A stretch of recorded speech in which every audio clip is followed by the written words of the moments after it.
السلام عليكم.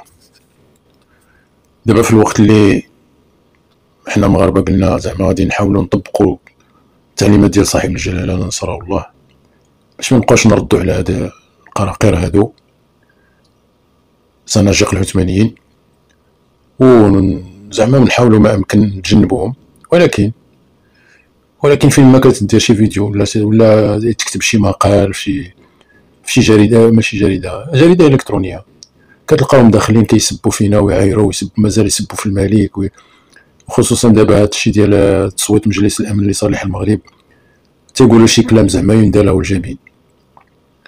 ولكن الرد عليهم وهو غادي نبقاو نضربوهم باهليهم، غنبقاو نضربوهم بولادهم. وكمثال غادي تشوفوا هذا الفيديو هذا اللي جزائري حر كيفاش كيهضر على الرئيس ديالهم. Étant donné que l'Algérie est un pays de football, il y a deux manières d'analyser une défaite. Il y a le style mauvais perdant, genre Mouloudia d'Alger. Non, je plaisante. Je peux assumer d'avoir des problèmes avec le pouvoir algérien, mais certainement pas avec les supporters du Mouloudia d'Alger, que je salue d'ailleurs.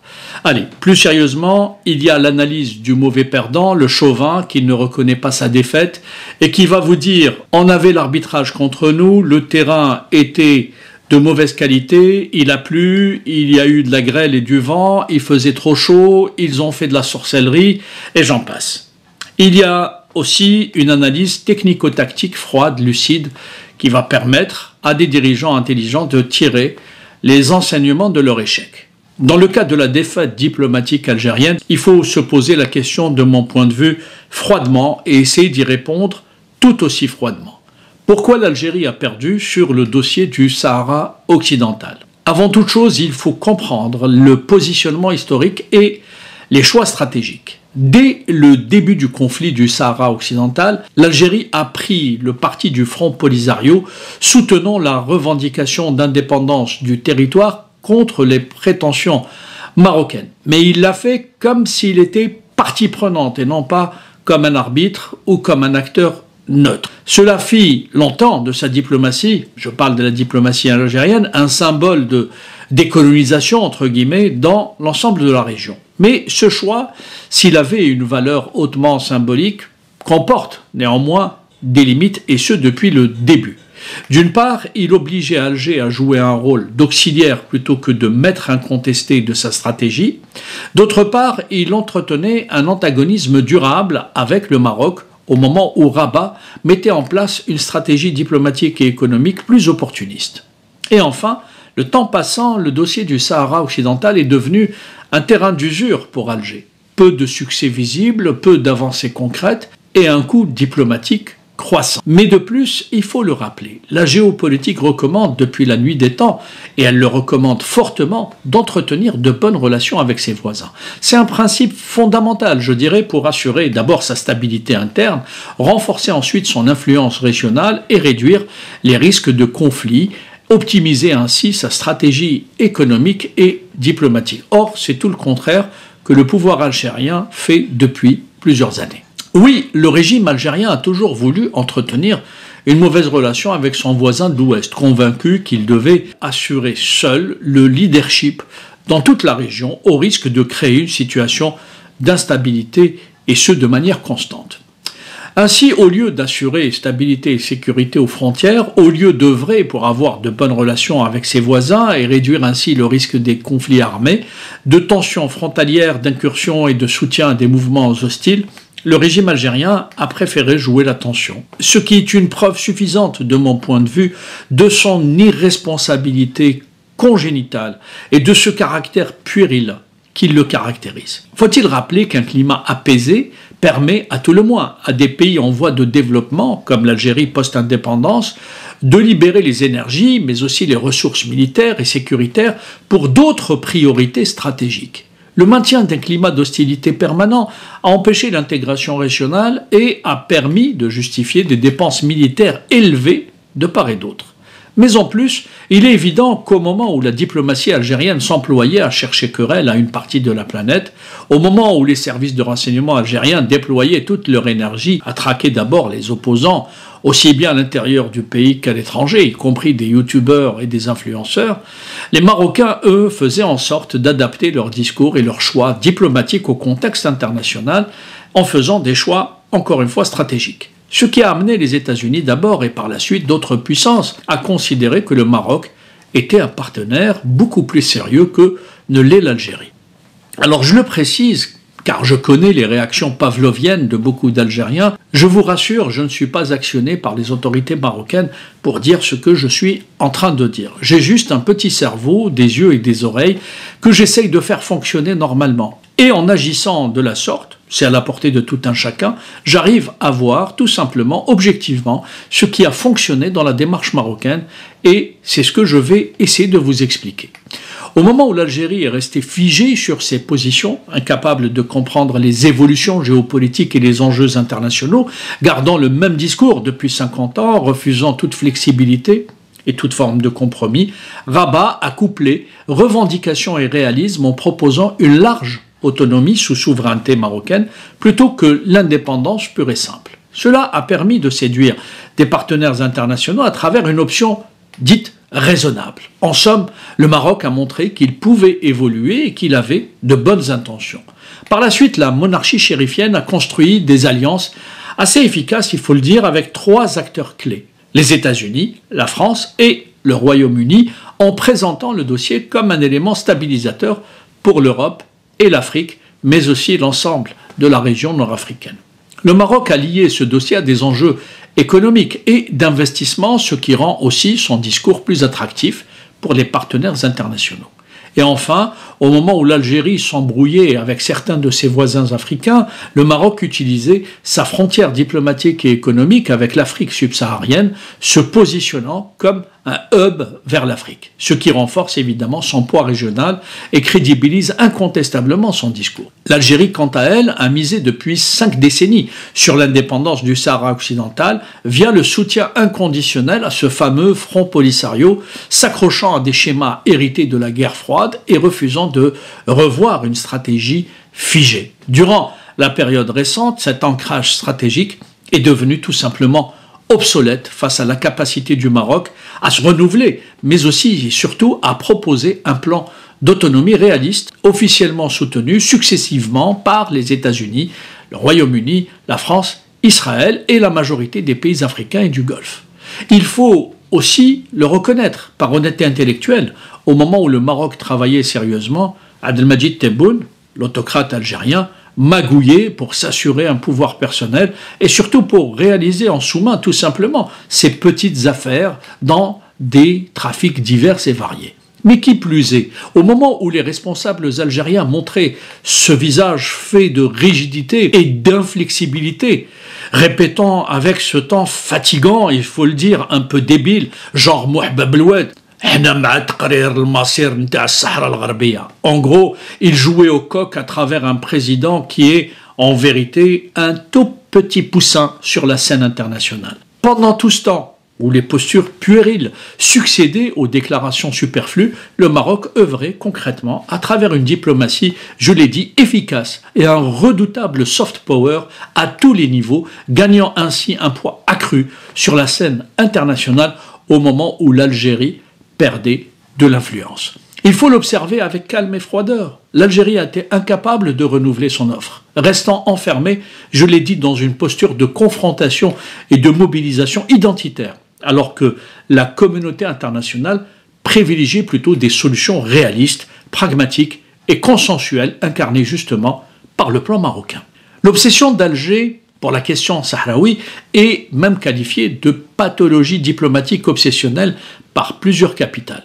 L'Algérie, ou plutôt la diplomatie algérienne, totalement coupée de la nouvelle réalité géopolitique régionale, passe pour un acteur pas sérieux du tout. Et si certains ne sont pas convaincus, je vais revenir sur les faiblesses algériennes dans ce dossier. En premier lieu, le discours algérien est resté, je le souligne à nouveau, largement immobile. Soutien à l'indépendance des Sahraouis et refus de redéfinir sa stratégie vis-à-vis d'un compromis. Ce manque de flexibilité a limité sa capacité à obtenir des concessions diplomatiques. Ensuite, l'Algérie n'a pas ou peu su traduire cette position en alliance puissante ou en offre attractive, pour les partenaires internationaux. En clair, elle est restée dans le rôle du moraliste plutôt que de l'acteur pragmatique. En réalité, il faut le voir, l'Algérie de Tebboune, très orgueilleuse, fière d'elle, et se prenant pour je ne sais qui, se comporte comme si elle était l'Amérique de Donald Trump ou la Chine de Xi Jinping. Avec des « il faut » regardant le monde de haut, comme si Tebboune devait être comparé non pas à un président, non pas à un monarque, mais à une divinité. Il fallait juste obtempérer et écouter ce que ce nouveau Dieu avait à dire au monde. Oui, attention, que vous soyez croyant ou pas, il faut toujours répéter à Alger désormais « Tebboune Akbar ». Et quand vous n'arrivez pas à faire quelque chose, dites « Tebboune Ghalib ». Et même quand vous vous donnez rendez-vous, dites « Incha'Allah Tebboune ». En somme, si Tebboune le veut bien. Car en Algérie, tout doit passer par Tebboune, même les choix diplomatiques, un sujet qu'il maîtrise comme le vendeur de sardines qui vous dit maîtriser la neurochirurgie. En clair, dans un contexte international qui a évolué dans tous les secteurs, en géopolitique, en énergie et j'en passe, l'Algérie n'a pas su tout simplement s'adapter et adapter assez vite sa diplomatie pour transformer un soutien symbolique en avantage tangible. Sans oublier que le conflit avec le Maroc, combiné à d'autres dérives diplomatiques, notamment avec la France, les pays du Sahel, et j'en passe, a isolé davantage l'Algérie et a affaibli sa posture de soi-disant champion régional. Et dans ce dossier, le moment décisif fut la bascule du soutien international. En effet, le moment où l'Algérie a véritablement perdu du terrain est celui où les grandes puissances ont commencé à reconnaître, les unes après les autres, la position marocaine ou à s'y rapprocher.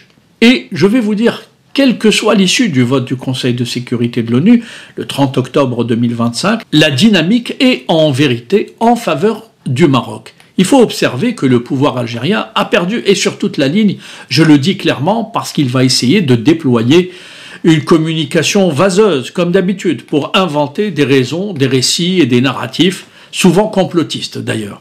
Mais en vérité, comme on dit dans les jeux vidéo, game over. Alors, qu'en sont les conséquences pour l'Algérie? Sur le plan diplomatique, il faut s'attendre à un isolement régional accru. L'Algérie voit ses alliés s'étioler et ses différends se multiplier. Il y aura une perte d'influence sur l'Afrique de l'Ouest et le Sahel. Quand on perd la crédibilité sur un dossier majeur comme celui-ci, on perd aussi du poids dans les négociations régionales. Ajoutant à cela des complications dans les relations avec les puissances européennes.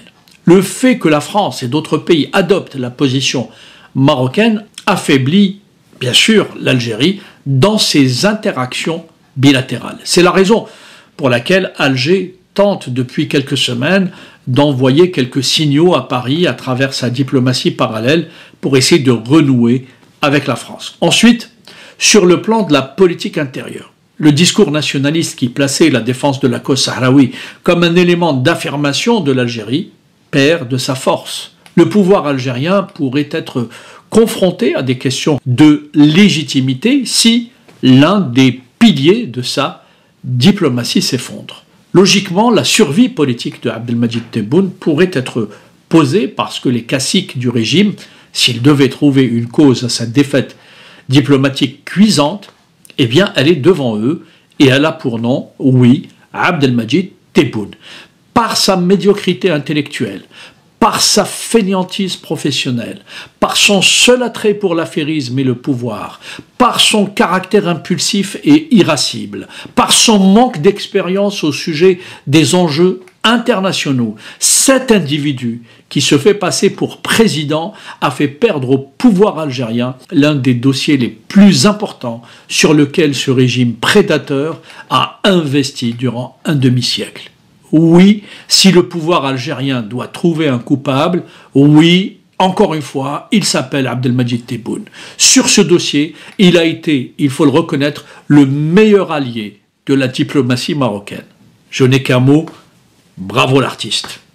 Le régime algérien, déjà sous pression pour des réformes économiques, sociales, démocratiques, se retrouve donc avec un élément de prestige affaibli. Comment continuer dès lors à tenir le discours sans les résultats?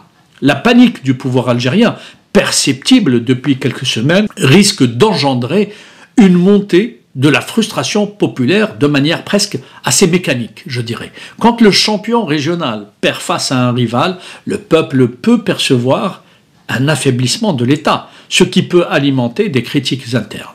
Et je n'écarte pas le fait que des cercles du pouvoir suscitent quelques troubles contrôlés pour montrer à Abdelmadjid Tebboune la direction de la sortie. Enfin, sur le plan économique, il y aura aussi des conséquences. Le fait que le Maroc s'impose comme partenaire stable et crédible détourne certaines opportunités de l'Algérie et les dirige logiquement vers l'Ouest. En s'installant dans un rôle diplomatiquement défensif, l'Algérie laisse passer des partenaires qui auraient pu profiter à son économie. L'isolement diplomatique et régional peut augmenter lui aussi le risque pour les investisseurs étrangers de considérer l'Algérie comme un pays à risque géopolitique accru, ce qui alourdit le coût du capital et rend tout simplement l'économie moins attractive. Gaspillage de ressources financières et diplomatiques dans le soutien au Front Polisario au détriment de priorités telles que le développement, la diversification économique et l'amélioration des conditions de vie internes. Voilà notre sujet qu'il faut poser sur la table. À quoi a servi finalement cette situation entretenue par le pouvoir algérien au sujet de ce qui est appelé le Sahara occidental? Les Algériens doivent réclamer un droit d'inventaire, sans oublier que l'image de l'Algérie prend un sacré coup. Le récit selon lequel l'Algérie est la voie de la décolonisation en Afrique du Nord souffre désormais d'un contre-récit, un pays puissant mais incapable de convertir son discours populiste en résultat effectif. À l'échelle internationale, l'Algérie apparaît comme diplomatiquement rigide, nous le savons, moins pragmatique, alors que le Maroc est perçu, à juste titre d'ailleurs, comme adaptable et stratégique. En définitive, l'Algérie a perdu du terrain sur le dossier du Sahara occidental parce que sa diplomatie très symbolique et fondée sur des principes n'a pas su s'adapter à l'évolution géopolitique et économique du moment. En revanche, le Maroc a su allier revendications territoriales à une stratégie diplomatique efficace, capable de séduire donc les grandes puissances et de transformer le dossier en un atout utile, plutôt qu'une mine d'affrontement. Les conséquences, oui, sont lourdes pour l'Algérie. Perte d'influence, affaiblissement intérieur, coût économique et image largement entamée. Aujourd'hui, la question n'est plus simplement qui a raison, mais qui gagne dans le monde réel. Comment conclure cette vidéo? J'ai envie de dire que cette affaire raconte Tebboune ou l'art de rater l'histoire avec application. Oui, chers amis, que vous soyez algériens, marocains, français ou autres, il faut observer cette affaire parce qu'il y a une morale derrière elle. L'échec cuisant de l'Algérie sur le dossier du Sahara occidental n'est pas une erreur de parcours, c'est un symptôme, celui d'un pouvoir qui avance à contretemps de son époque, piloté par un président dont la seule boussole semble être le déni en permanence. Abdelmadjid Tebboune incarne sans grande difficulté ce que l'on pourrait appeler une médiocrité institutionnalisée. Là où ses prédécesseurs, même autoritaires ou controversés, tentaient d'esquisser une ligne politique et une ambition régionale, lui semble flotter dans un brouillard permanent, confondant diplomatie et improvisation, stratégie et réaction épidermique. Nous sommes là, et je pèse mes mots, face à la quintessence de la médiocrité. Posez-vous la question, est-ce que l'Algérie mérite cela? Sous sa présidence, le pays n'a pas seulement perdu du terrain, et à titre personnel, ce n'est pas la question du Sahara occidental qui m'interpelle, d'autant qu'il s'agit là d'un dossier sans intérêt pour l'Algérie. Non, ce qui est choquant, c'est que l'Algérie a perdu la face.